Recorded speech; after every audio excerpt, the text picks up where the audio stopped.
Dear friends, fellow citizens, and everyone who cares about the truth, let me talk about something that affects us all every day. We live in an age where our media seems free from government control, but it is often locked in an invisible cage built by the chase for profits. It's a puzzle that hits at the heart of what makes our society work.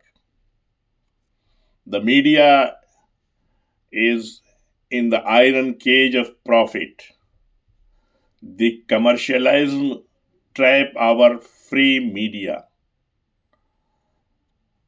Actually, the media is meant to be our watchdog, the fourth estate that keeps power in check and shines a light on what really going on. But here is the reality check.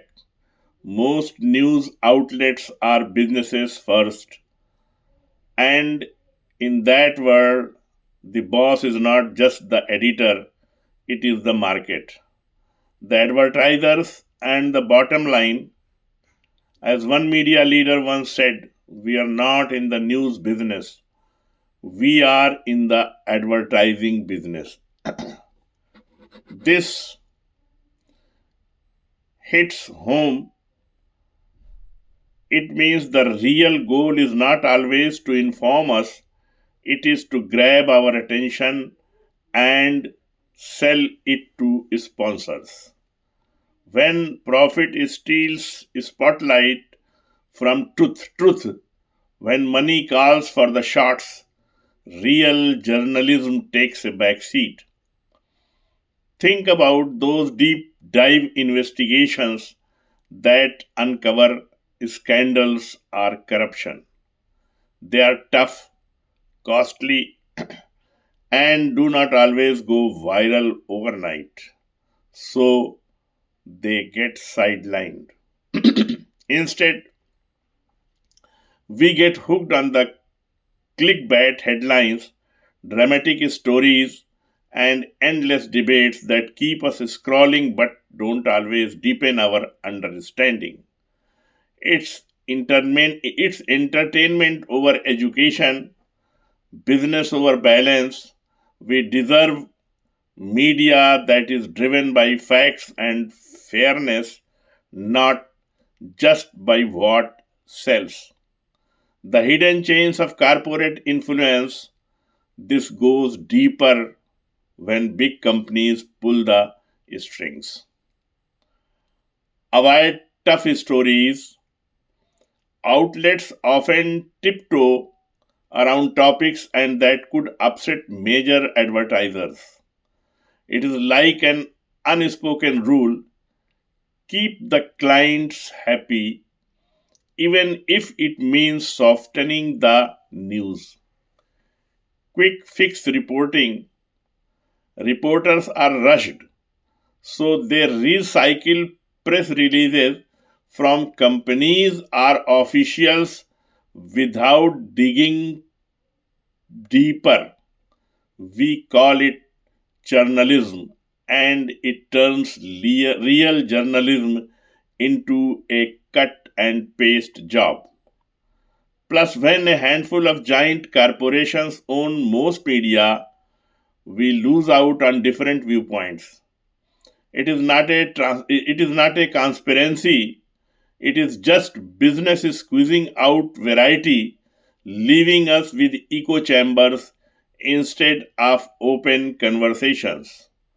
Bridging the gap between media and real life, the biggest fallout, media drifts away from what matters to everyday people.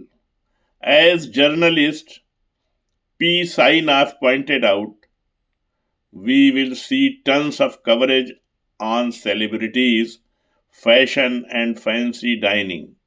But where are the stories on poverty that affects millions, on schools struggling to educate our kids, on farmers who feed us all but face huge challenges. These issues touch most of our lives, yet they are pushed aside because they do not sell as well. Remember what Alex Carey said: the last century saw democracy grow, corporations rise, and clever PR protect those corporations from real accountability. It is a wake up call for today. Let us take back our media, but here is the good news: we can change this. History shows us that the best journalism came from outsiders who challenged the status quo, like Thomas Paine sparking revolutions, are leaders like Mahatma Gandhi and Dr. Ambedkar fighting for justice through words. We need to put people back at the center. Support public broadcasters that are not beholden to ads. Push for rules that break up media monopolies and let more voices in. Imagine a media landscape where diverse stories thrive, not just the profitable ones. Think of the past when freedom fighter Bal Gangadhar Tilak was jailed for speaking truth. Everyday folks, workers, the illiterate hit the streets to defend press freedom. That bond between people and media powered real change. We can rebuild that today. No more just complaining. Let us act. Together, we can free our media from the profit cage and make it truly serve us all. Thank you, dear friends. Share this video as much as possible and like it and subscribe the channel. In the last but not the least, I will request that kindly give your valuable suggestions and comments so that we can further improve ourselves. Thank you.